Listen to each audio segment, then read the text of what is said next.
Bevor es jetzt mit dem Programm losgeht, möchten wir euch gerne erstmal erzählen, wer wir überhaupt sind und was die Bewegungsfreiheit macht. Die Bewegungsfreiheit ist ein Soli-Party-Kollektiv. Wir haben uns vor mittlerweile schon 6 Jahren, ziemlich genau 6 Jahren, direkt auf dem Oranienplatz gegründet im Sommer 2014. Das war der Zeitpunkt, als der Oranienplatz schon geräumt gewesen ist. Für die Leute, die davon nicht so viel mitbekommen haben, es gab vor einiger Zeit eine relativ breite Flüchtlingsbewegung, die in Deutschland entstanden ist. Das begann damit, dass der Refugee March organisiert wurde. Das ist eine Art Demonstration gewesen von Geflüchteten aus verschiedenen Lagern in Deutschland, die gegen die Unterbringungsbedingungen in den Lagern protestiert haben. Also sie haben bewusst die Residenzpflicht verletzt und sind nach Berlin gegangen und dann wurde der Oranienplatz besetzt. Der Oranienplatz ist dann auch geräumt worden. Es gab dann verschiedene andere Aktionen, Besetzungen. Das ist alles auch eine sehr komplizierte und emotional aufwühlende Zeit gewesen, weil man den Geflüchteten nämlich zum Teil Versprechungen gemacht hat, die nicht eingehalten worden sind. Und wir waren da involviert, Freunde von uns waren involviert. Und nachdem der Oranienplatz geräumt wurde, gab es eine Mahnwache vor Ort, die an die Proteste erinnern sollte. Und diese Mahnwache musste immer angemeldet sein. Es gab dann so eine Art Schichtplan, wo wir beide dann auch eben dabei waren. Und dann gab es die Situation, dass es ein akutes Problem gab. Jemand, den wir kannten, brauchte Geld für einen Anwalt. Und weil wir beide gut vernetzt sind in der Partyszene, haben wir dann bei so einer Schicht auf dem O-Platz beschlossen, okay, wir machen eine Soli-Party. Und eine andere Aktivistin, die auch noch dabei war, hatte die Idee, diese Party eben Bewegungsfreiheit zu nennen. Was eine super tolle Idee war, weil das eben einmal das politische Ziel benannt hat, was wir haben, Bewegungsfreiheit für alle. Und aber weil es eben auch sich wunderbar auf die Partys beziehen lässt. Ja, man braucht eben auch beim Tanzen und Feiern braucht man Bewegungsfreiheit. Und so ist es entstanden. Genau. Die erste Party der Bewegungsfreiheit fand im böhmischen Dorf statt. Ganz niedrigschwellig und überraschenderweise unglaublich erfolgreich. Das hat uns total motiviert, weiter dran zu bleiben und weitere Soli-Partys zu organisieren. Nach dieser ersten Veranstaltung kamen immer mehr Menschen, Aktivistinnen, Leute aus dem Partyumkreis, Freundinnen zusammen und die Gruppe der Bewegungsfreiheit vergrößerte sich immer weiter. Die nächste Veranstaltung folgte in der Rummelsburger Bucht. Wir durften mehrmals schon jetzt im About Blank zu Gast sein. Das Watergate öffnete seine Pforten für uns auch zum wiederholten Male. Im Mensch-Meier waren wir mehrmals zu Gast und auch im Salon zur Wilden Renate durften wir schon eine Bewegungsfreiheit durchführen. Das motiviert uns natürlich immer wieder, über diesen langen Zeitraum immer weiter am Ball zu bleiben, weil wir machen das in der Gruppe alles komplett ehrenamtlich und dort motiviert zu bleiben ist natürlich auch ein Thema für sich. Und die Gruppe hat dementsprechend auch immer wieder Fluktuation erfahren. Die Gruppe wuchs, Leute gingen, hatten weniger Kapazitäten, andere Leute kamen dazu. Und im derzeitigen Bewegungsfreiheit-Team sind 7 Personen. Das Kernteam der Bewegungsfreiheit ist seit 2014 aktiv und immer noch leidenschaftlich aktivistisch mit dieser Partyreihe. Und wir freuen uns immer wieder, dass wir so gehaltvolle Veranstaltungen produzieren dürfen, weil es ist für die Party sehr wichtig, dass wir zuerst einen Kulturteil, einen gehaltvollen Input anbieten können, wo Menschen mit Fluchtgeschichte ihre Themen in die Öffentlichkeit tragen, in die Partywelt, die teilweise wenig davon weiß. Es gab Theaterbeiträge von Menschen mit Fluchtgeschichte, kleine Filmbeiträge. Es gab Podiumsdiskussionen, verschiedene Communities konnten ihre individuellen Probleme in einer breiteren Öffentlichkeit zeigen. Und dazu haben wir immer wieder ein gehaltvolles musikalisches Programm zusammengestellt, was Diversität und der Clubkultur entsprach und dadurch viele verschiedene Leute aus dem Partybereich einlud, irgendwie so schöne Veranstaltungen zu organisieren. Genau, und praktisch läuft das dann letztendlich so ab, dass man in erster Linie die Eintrittsgelder eben dann bekommt und verspenden kann. Wie gesagt, wir machen das ja auch ehrenamtlich. Es kommt auch immer ein bisschen auf die Location drauf an, was die sich quasi leisten kann, abzugeben, weil ja die Kosten für die Veranstaltungen vor Ort ja natürlich auch gedeckt sein müssen. Und dann haben wir beschlossen als Gruppe so eine Art Schlüssel zu haben, 50-50, 50-50 prozentual anteilig die Gelder zu verteilen, weil das natürlich auch kompliziert ist und teilweise auch ein komisches Gefühl ist, doch relativ viel Geld dann in der Hand zu haben und das verteilen zu können. Und wir versuchen das immer so 50-50 eben wie gesagt zu machen, 50% für die Einzelfälle, also wirklich die Leute, die das konkret brauchen für Anwaltskosten, für Fahrtkosten, Unterkunft, Essen, einfach nur. Das Geld wird direkt den Leuten in die Hand gegeben, wir kennen die, wir sind mit denen in Kontakt. Und die anderen 50%, die gehen dann eben an die Gruppen, an die Supporter und auch an die Proteststrukturen eben, weil wir das ja auch unterstützen wollen. So ist die Idee. Wie ihr ja gerade erfahren habt, gibt es bei unseren Partys nicht nur Musik, sondern immer auch ein Kulturprogramm zuvor. Und deswegen werdet ihr jetzt auch eine kleine Podiumsdiskussion sehen. Ihr werdet Gruppen kennenlernen wieder, mit denen wir zusammenarbeiten und die wir unterstützen.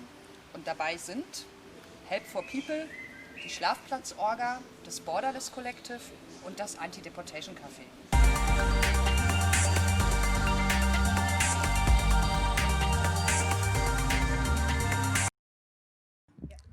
Hallo, herzlich willkommen. Schön, dass ihr alles da seid. Wer ihr seid?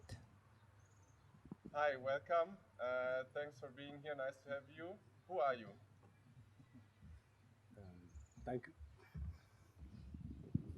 Thank you very much. I am Deluxe from Schlafplatz Orga, and I am happy to be here. Thank you. Hi, thanks for the invitation. I'm Nazu from Borderless Collective.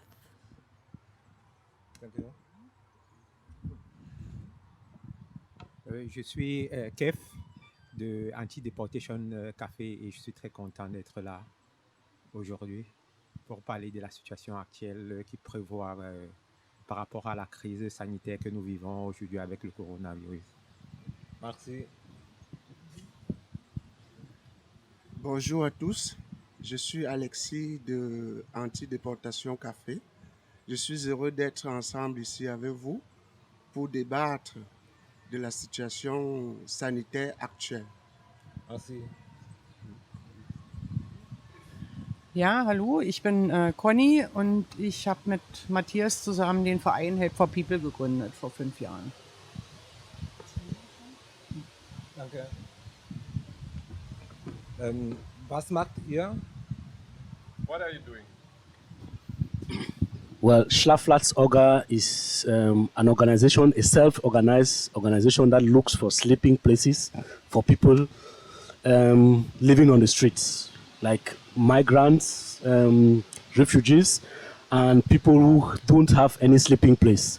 So Schlafplatz Orga does that. Thank you. Yeah, so we from Borderless Collection found ourselves because we wanted to start a car convoy to the Greek borders.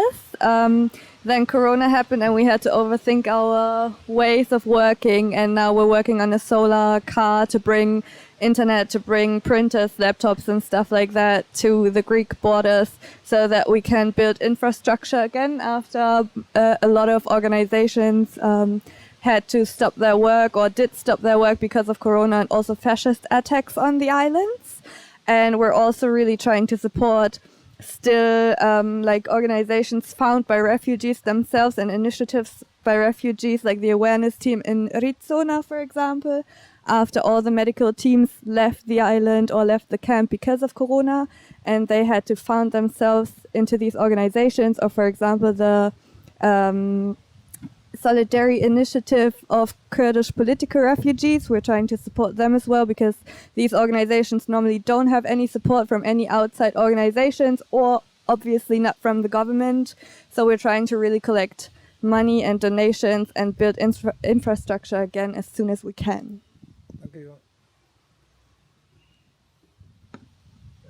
Nous, dans Anti-Deportation Café, ce que nous faisons, c'est nous venons en aide aux réfugiés, aux personnes sans papier, et constamment nous organisons des PUFA pour pouvoir de temps à autre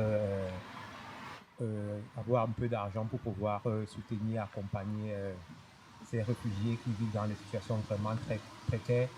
Nous les aidons aussi à avoir des avocats, nous les aidons à faire plein de choses parce que l'intégration n'est pas toujours facile pour les réfugiés. Vu la situation sanitaire actuelle, notre espace est fermé.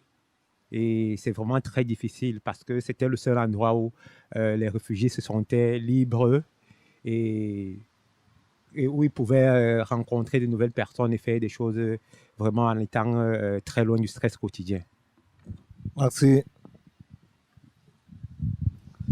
Ok, je vais juste compléter ce que venait de dire le frère. Dans notre groupe dénommé Anti-déportation Café, nous accompagnons des réfugiés dans les Ausländer Behörden, question de renouveler leur identité. Bon, depuis, avec l'avènement du coronavirus, tout est presque impossible parce que nous ne pouvons plus organiser des QFA, ce qui rend la situation vraiment compliquée, le quotidien compliqué. Il n'y a plus possibilité d'avoir un peu d'argent pour survivre et nous espérons qu'après après la levée de cette mesure de sécurité, les choses pourront revenir à la normale. Merci.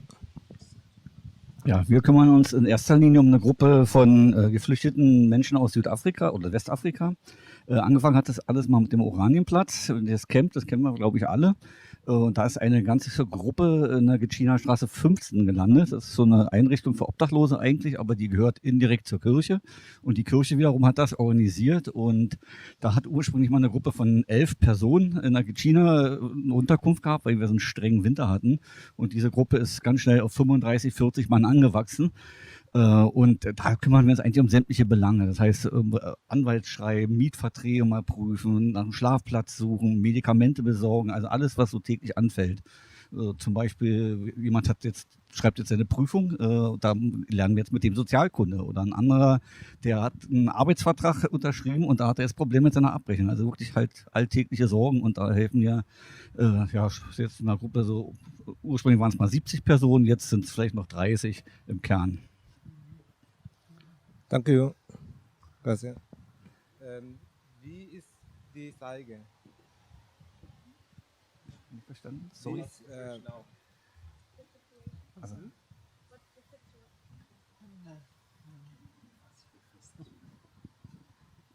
Actually, Schlafplatz Orga, in our quest to look for sleeping places for people, we always do some kind of mediation where we bring together somebody who has a free sleeping room or a free couch to offer it to one person who also is in need.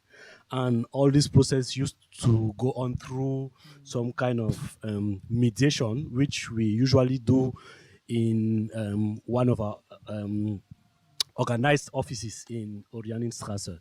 But at the moment, things are closed and we cannot get access to this office. We resorted in online mediation, which is rather a little difficult because lots of the migrants don't have internet possibilities. They also cannot contact us as normal. And it is added to the fact that Corona has also led to a situation where we have less people offering spaces for people without a possibility of sleeping. So we find it very difficult to offer more chances for more places for people to sleep.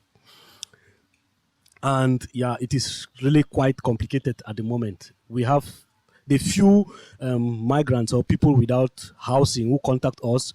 We have so limited space for them, because people are also afraid of the situation and it is really getting much more difficult. And given the fact that Corona also, we always say people should stay at home, it is an opportunity for us to say that not everybody has a home. So if everybody has to stay at home and there are some people without homes, what do we do with them? And if this kind of a person gets infected, then the possibility of spreading really becomes much more higher. So this is actually an idea of what we are going through at the moment. Yeah, thank you. Thank you. Yeah, I think for us the situation is kind of similar. Like when Corona happened, it was really, I think kind of like a reason for politicians to just eliminate human rights, like basic human rights, like for example that people couldn't even put like their, like they couldn't even seek asylum, or they couldn't even write the letter for seeking asylum because Greece just said they're gonna stop this for a month, which is like so crazy.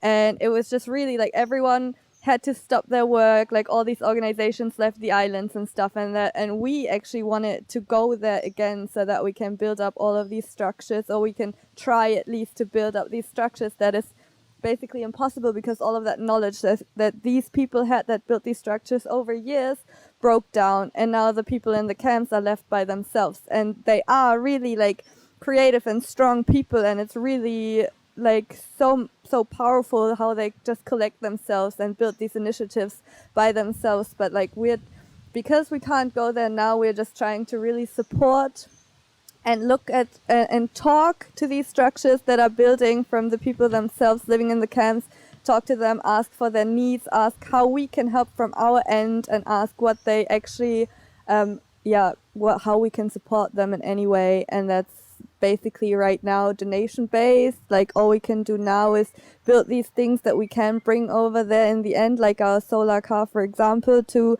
help and build infrastructure, for example, to write all of these I forgot the word, Anträge, someone was it, like to write the applications for seeking asylum. So this is kind of what we're trying to do, because we want to like help build ways to become like a resident in different countries, and for that you need internet and stuff like that, because actually people get 90 euros a month and they have to buy phone data and stuff like that. They don't even have enough food normally because fascists burned down the like kitchens in the beginning of March, and now they have to live with these 90 euros and it's not enough. So we're trying to help from our end. Thank you. Actuellement, la situation est vraiment très compliquée dans la mesure où financièrement, c'est devenu quasiment impossible pour nous de pouvoir continuer à soutenir les réfugiés ou faire l'accompagnement dans les bureaux. Et la chose encore la plus difficile, c'est l'isolation. Parce que déjà, en situation normale, les réfugiés vivent une situation de stress et le système administratif, vu leur statut, les tient encore dans l'isolation. Et maintenant, avec Corona, c'est devenu vraiment presque impossible. Le seul lieu qui était pour eux un point où ils pouvaient se sentir, où ils pouvaient rencontrer les gens, avoir cette chaleur humaine et partager avec eux d'autres personnes, c'était ce café. Et maintenant que ce café est fermé, c'est vraiment pour eux une catastrophe et beaucoup se trouvent dans une situation de dépression et c'est vraiment très très très difficile.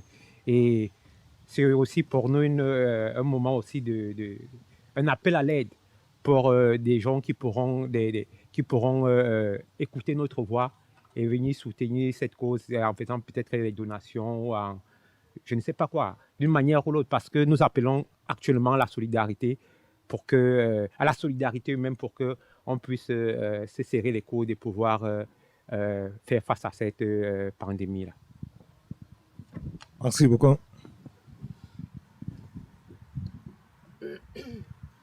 Und also bei uns gab es eben von der Kirchengemeinde eine Liste von den Oranienplatz-Geflüchteten. Das waren 131 Personen, die unterstützt werden sollten.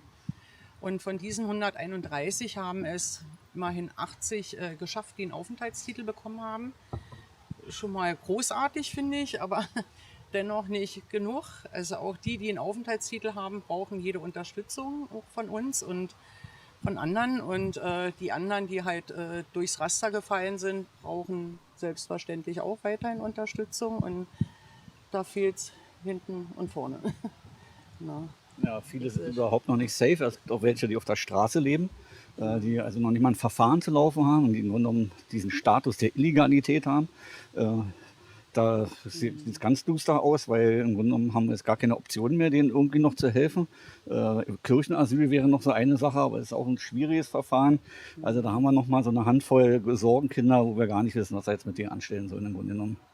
Und zur Aktualität hier mit der Corona-Frage, das wird von der Gruppe, von den einzelnen Leuten sehr ernst genommen, haben wir festgestellt, also von jedem Einzelnen, und die Sorgen waren da sehr groß. Jetzt haben sie natürlich alle plötzlich wieder keinen Job. Wir hatten ja wenigstens ein paar Leute, die in Arbeit waren, die konnten jetzt auch nicht mehr arbeiten gehen. Entsprechend hatten sie jetzt kein Geld mehr. Entsprechend konnten sie sich keine Schutzmasken leisten und kein Desinfektionsmittel. Und da hat man eigentlich so die letzten Wochen viel mit zu tun, das ranzuschaffen. Danke. Wolltet ihr noch etwas sagen?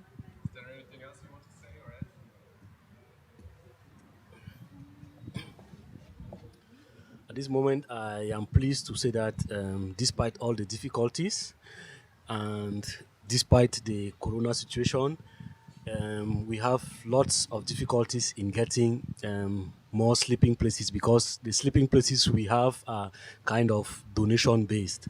There are people who have free spaces or who have rooms that they are not using. So Schlafplatz Orga, you can contact us via Facebook, or we have our mails. If you have any free space for a night, 2 nights, a week, even a month, if you are traveling out of Berlin or out of another city and your room or your house is free and you would like to donate it, please contact us and we will be happy to offer it to somebody who does not have a space to stay. Thank you very much. Yes, for us, we also need all kinds of donations. That's not just financial. It's also like any old phones, laptops, or whatever, like old printers, if you have any. We're also collecting solar panels, any sorts of cables, any sorts of batteries, for example, to build this car. If there's people willing to help us building, actually, that's also really nice. You can just find us on social media or find us on our website and try and contact us. And we're really grateful for any kind of help that you can offer us. Danke. Je veux me répéter en disant nous lançons un appel à la solidarité humaine, parce que Corona, ne choisit pas le statut social. Donc, et je crois que les réfugiés ne sont pas les animaux, ce sont aussi les êtres humains aussi qui méritent de vivre. Et ils n'ont pas choisi d'être dans cette situation. C'est la politique capitaliste qui a créé qui crée les guerres un peu partout, qui fait en sorte que les gens partent de chez eux pour se retrouver un peu partout dans le monde. Et alors je dis ceci, tant qu'il y aura toujours la misère dans les pays du tiers-monde, tant qu'il y aura toujours les guerres, et tant que ce système capitaliste va toujours créer les guerres pour faire du business, il y aura toujours les candidats à l'immigration clandestine aux portes de l'Europe, aux portes de l'Amérique. Donc, Corona ne choisit pas la couleur de peau, le statut social. Tu peux avoir tous les millions qu'il faut, mais si tu es frappé, tu vas mourir. Donc, je veux rappeler les gens pour dire, laissons cette histoire-là où on a chosifié les humains en traitant les réfugiés comme les animaux. Ce sont aussi les êtres humains qui méritent de vivre. Alors, rappelons-nous, pendant la Première ou la Deuxième Guerre mondiale, hein, les gens du Sud sont venus en Europe pour libérer un pays tel que l'Allemagne. Donc, n'oublions pas que les tirailleurs sénégalais se sont battus pour que l'Allemagne soit libre. N'oublions pas que les gens venus n'importe où dans le monde se sont battus pour qu'on ait cette paix aujourd'hui. Alors, mettons un peu beaucoup d'amour dans ce qu'on fait. Parce que, regardez, on investit beaucoup de millions et fait la recherche pour construire les armes et pour détruire des vies. Pourquoi nous ne pouvons pas investir beaucoup de millions pour la paix et pour l'amour entre les hommes? Alors ça, j'appelle à la solidarité internationale, j'appelle à la solidarité humaine pour qu'on fasse face à cette pandémie. Merci. Ja, so same here. We have the same problems. Wir brauchen Solidarität in jeder Form. Es geht los mit Manpower insbesondere. Wir stemmen zurzeit fast alles alleine. Ist klar, wir haben unsere Helfer, aber so direkt am Mann, in der vordersten Front, mit jemandem irgendwo hingehen. Wir haben jetzt zum Beispiel eine Wohnungsentrümpelung gemacht. Wir beide haben da Möbel geschleppt. Ja. Bleibt also am Ende immer an uns hängen. Wir brauchen unbedingt Leute, die uns auch an der Stelle mal unterstützen, mit einem Auto vorbeikommen und mal Sachen von A nach B fahren. Wir brauchen natürlich Schlafplätze. Ne? Das Problem haben wir auch immer wieder. Ne? Jetzt kommt der Sommer, da entschärft sich die Lage ein bisschen, aber sobald der Winter oder erstmal der Herbst kommt, wird es wieder schwerer. Wir brauchen Geldspenden. Das Schöne ist, wir sind gemeinnützig, also hier helpforpeople.de, man findet uns im Internet, auch bei Facebook unter dem Namen. Das heißt also, wenn jemand die Absicht hat, Geld zu spenden und braucht eine Spendenbescheinigung, das können wir leisten. Aber vor allem brauchen wir Menschen. Also wir brauchen einfach Leute, die zu unseren Aktionen kommen, die mit uns zusammen mit den Jungs grillen, sich kennenlernen und dann muss man auch nicht fragen, wo kann ich helfen, sondern dann kann man auch die Hilfe selber finden. Ne? Das ist so unterschiedlich. Wie gesagt, mal kann es ein Arbeitsvertrag sein oder ein Mietvertrag oder mal mit jemandem zum Arzt gehen oder zum Amt oder. Also Leute, seid solidarisch, darauf kommt es an. Danke. Danke. Vielen Dank nochmal. Ist meine Frage schon endgültig. Habe ich keine mehr Frage. Und ich freue mich auch von eurer Verantwortung. Sehr, sehr gut schon angewortet haben. Und wenn ihr mehr ein bisschen Diskussion wollen, vielleicht hintereinander auch so austauschen und reden. Sehr gerne, ja. Danke. Danke. Danke. Ja, vielen Dank.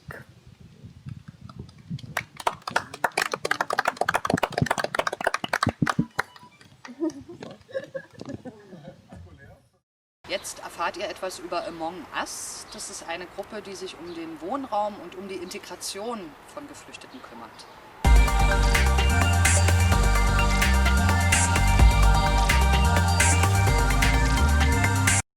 Among Us ist ein Verein, den es seit 2015 gibt.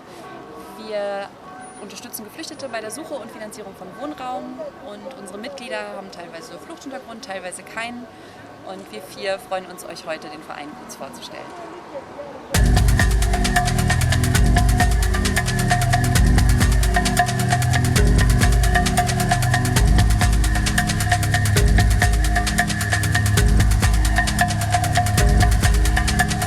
Ja, hallo, das ist Valentin, ich bin der Dani. Wir sind bei Among Us seit Anfang an dabei. 2015 hat alles angefangen, nachdem ich 3 Monate in einer WG gewohnt habe und dass wir uns jede Woche zusammengesessen haben und getroffen haben, haben wir darüber geredet, einen Verein zu begründen, die seitdem wir dabei sind und die Among Us heißt. Genau, und die Idee hinter dem Verein war, dass wir in dem Fall eine längerfristige Finanzierungsstruktur auch für dieses WG-Zimmer brauchten und dann haben wir uns entschlossen, Spenden zu sammeln, um Menschen mit Fluchthintergrund eine selbstbestimmte Existenz among us, also eben nicht im Lager oder in einer Sammelunterkunft zu ermöglichen. Ja, und wir sind Anna und Lynn und sind seit 2016 dabei. Und zwar haben wir ähnlich wie es auch bei Valentin und Dani war, eine Person zu dritt privat unterstützt und auf der Suche nach noch mehr Unterstützungsmöglichkeiten sind wir auf Among Us gestoßen und haben uns denen angegliedert. Ja, was haben wir so gemacht die letzten Jahre? Erstmal haben wir angefangen, uns bei Freunden und Familie um Spenden zu bemühen. Dann haben wir auch angefangen, so Soli-Partys zu organisieren. Das bei uns zu Hause, im Loophole, im About Blank. 2018, 2019 auch mit Bewegungsfreiheit, in der Renate. Genau. Irgendwann haben wir dann auch angefangen, Soli-Flohmarktstände zu organisieren. Da waren wir dann in der ganzen Stadt mal auf dem RAW-Gelände, im Mauerpark. Wir waren bei den Prinzessinnengärten und auch im About Blank gab es einen Soli-Flohmarkt. Wir haben die skurrilsten Sachspenden bekommen und darüber gefeilscht und sind auf Flohmarktständen mit Leuten über den Verein ins Gespräch gekommen. Das waren immer große Highlights. Ja, und neben diesen regelmäßigen Sachen wie den Soli-Partys und den Soli-Flohmärkten gab es ganz viel an Vernetzung mit anderen wundervollen Initiativen hier in Berlin, die uns auch immer wieder die Motivation gegeben haben, wenn wir kleine Sinnkrisen hatten, dann doch weiterzumachen, doch dran zu bleiben. Ich erinnere mich an richtig witzige Kneipenquizze mit Komrin im Möbel Eufe, witzige Interviews im Straßenfeger, an Kunstaktionen. Ja, und ja, wie ihr euch vorstellen könnt, das Ganze kostet Zeit, kostet Engagement, Durchhaltevermögen. damit kämpfen wir alle. Das sind 5 Jahre jetzt, in denen das läuft. Kennen sicherlich bestimmt auch viele, kämpfen auch andere Initiativen und Vereine mit. Und wenn ihr uns helfen wollt, dann sagen wir euch jetzt, wie ihr das tun könnt. Wir freuen uns auf jeden Fall über neue Mitglieder, über Zuwachs. Das gibt uns auf jeden Fall neuen Auftrieb, wenn ihr eure Ideen einbringt und eure Motivation. Und auch wenn ihr nur sporadisch unterstützen könnt oder gerade wenn ihr bestimmte Fähigkeiten habt, wenn ihr zum Beispiel Juristen seid oder Ahnung von Marketing habt oder auch einfach nur mal Zeit habt, um bei einem Umzug zu unterstützen, meldet euch bei uns. Ja, danke Valentin, danke Lynn, danke Anna, danke an alle Among Us-Mitglieder, danke auch an alle Leute, die uns bisher unterstützt haben. Wir bedanken uns und ihr seid immer herzlich willkommen. Jetzt werdet ihr einen Clip sehen über das Ohlauer Nachbarschaftsnetzwerk. Das ist eine Gruppe, die sich eben auch gegründet hat, als der O-Platz besetzt wurde, beziehungsweise nachdem der geräumt wurde. Denn es gab dann eine Gruppe von Geflüchteten, die die Gerhard-Hauptmann-Schule besetzt haben, die mittlerweile auch schon abgerissen wurde in der Ohlauer Straße. Und die Nachbarn, die damit konfrontiert waren, und die Nachbarinnen, haben eben dann auch Leuten geholfen, haben die Leute versorgt, haben ihnen bürokratische Unterstützung gegeben, bei dem Versuch eben eine Aufenthaltserlaubnis zu bekommen. Und diese Gruppe wird sich jetzt kurz bei euch vorstellen.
Die haben nach 2 Tagen eine neue Bewohnung. Warum? Da wirst du dich grundsätzlich nicht dagegen wehren können, wenn sie dir jemanden reinsetzen. Da gibt es Fehler, weißt du? Das ist für sie billiger, bei dir im Zimmer, in dem kleinen Zimmer jemanden mit reinzusetzen. Da verdienen sie mehr, als wenn sie ein ganzes anderes Zimmer für einen neuen Mann nehmen. So kommen wir insofern weiter, als dass dann Lucy versuchen wird, dass er vielleicht ein WBS vom LAF kriegt. Also jetzt im Moment kriegt er ja keinen WBS, weil er eine Aufenthaltsgenehmigung unter einem Jahr hat. Und wenn wir versuchen jetzt einfach mit der Geschichte, das ist in dem Raum passiert und so weiter. Vielleicht kann doch jemand von euch beiden kurz das Ohlauer Netzwerk GHS oder wie ihr euch selbst bezeichnet, kurz vorstellen. Genau, wir haben uns gegründet 2014 im Sommer. Damals war die ehemalige Gerhard-Hauptmann-Schule, die stand leer und wurde 2,5 Jahre davor besetzt von Leuten aus dem Protestcamp auf dem Oranienplatz im Winter, weil es bitterkalt war. Und der Bezirk hat das damals geduldet, glaube ich. Auf jeden Fall, die Leute waren 1,5 Jahre in der Schule. Und nach 1,5 Jahren, 2014, rückte dann ein riesiges Aufgebot, 2000 Polizisten, die haben den ganzen Block abgesperrt. Schwer bewaffnet, und das ging 10 Tage lang und stand ja in den Zeitungen auch.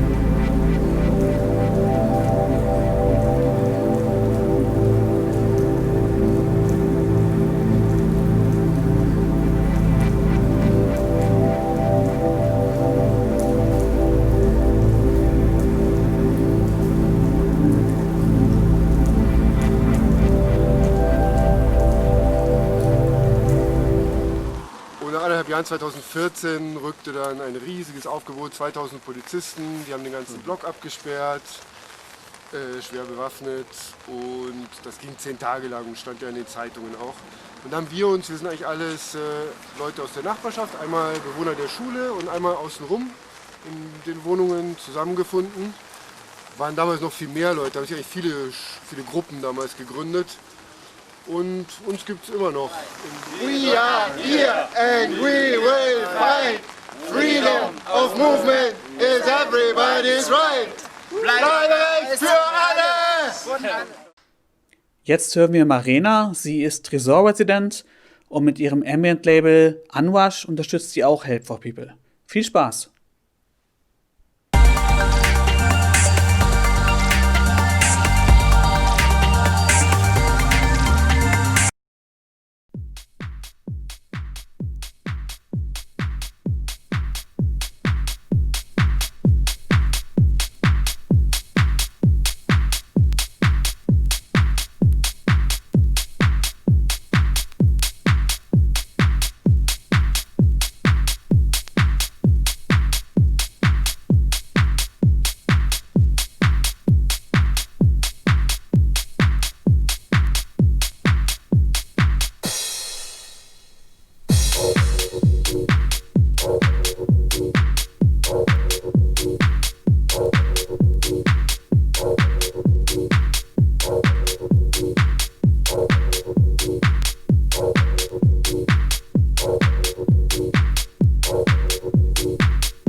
My mind goes into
Und jetzt ganz viel Spaß mit Lux, die uns unterstützt und für die Bewegungsfreiheit heute spielen wird.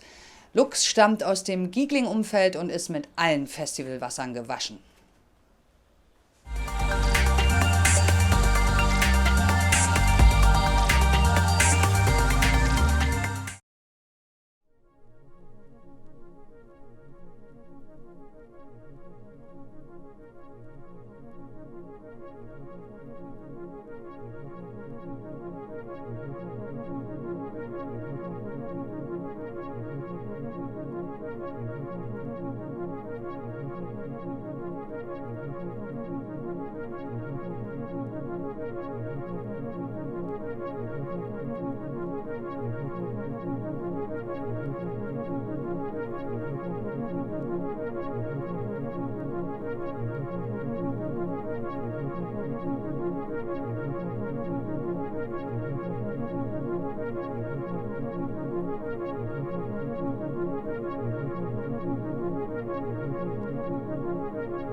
So ihr Lieben, wir kommen nun zum Schluss unserer Veranstaltung.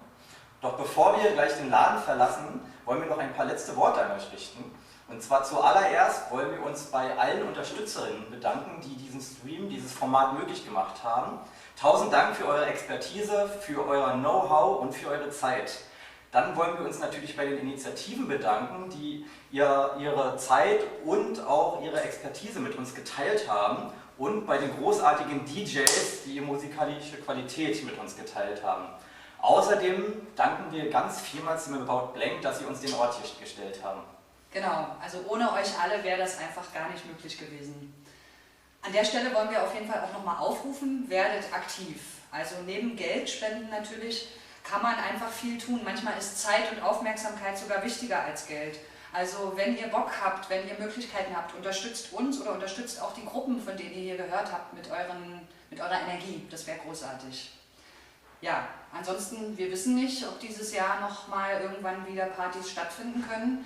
Wir werden aber weiter aktiv bleiben, wie ihr seht. Wir haben auch noch verschiedene andere Aktionen für dieses Jahr geplant und hoffen, dass wir euch hier oder da und irgendwann vielleicht auch mal im Real Life auf einer Party wiedersehen. Ansonsten vergesst nicht unseren Spendenlink. Bitte spendet, was ihr jetzt bezahlt hättet, wenn ihr wieder auf eine Bewegungsfreiheit gekommen wärt. Und zwar an bewegungsfreiheit.betterplace.org. Dankeschön. Ciao ihr Lieben. Haut rein. Haut rein.